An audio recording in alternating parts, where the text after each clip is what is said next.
Munis have been on a tear this year, having some of the best starts really going back since 2014. Do valuations now look a little bit stretched to you?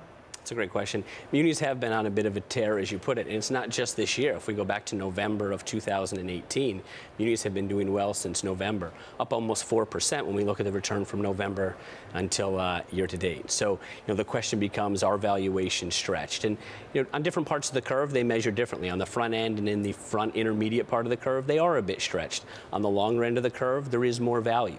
Remember, the muni curve is about 80 basis points steeper than the U.S. Treasury curve, so there's an opportunity there.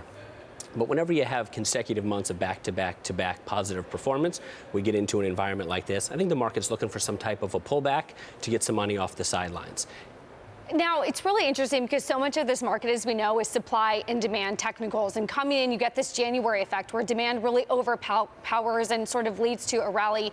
But as we head into Q2 and really April and some of the seasonal tax weakness that we get, you typically do see some underperformance. Are you preparing to get a little bit more defensive for typically some underperformance heading into Q2?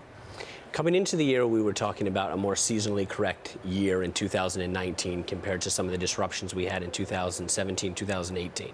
We did have a very strong January effect, but that demand hasn't subsided at all. There's $22 billion that has been put into long-term mutual funds year to date. That's sensational. We don't have any data in history that is that strong.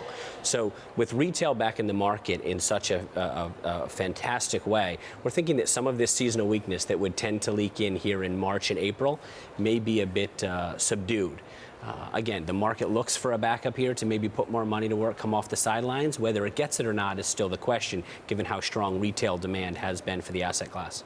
Well, it's so interesting because we often compare the muni to treasury ratio, and that I think the last I looked, and we have a chart, has dipped under 80%, which typically looks a little rich. But you also have a note saying you can compare munis to corporates, namely New York City AA to Walmart's AA, for example. How do those valuations compare? Very favorably for munis. The more traditional measure, munis to treasuries. How about munis to corporates? If we take a 10-year generic New York City GO and compare it to a 10-year AA corporate bond, on a pre-tax adjusted basis, they look relatively fair. But when you tax adjust the muni as you need to, and you add in that 3.8% tax that pays for Medicare, munis out yield the comparable corporate bond all the way down to the 24% tax bracket. Now, there are some nuances in that, but the large takeaway is that the audience that is and should be looking at municipal bonds is more broad than one would intuitively believe.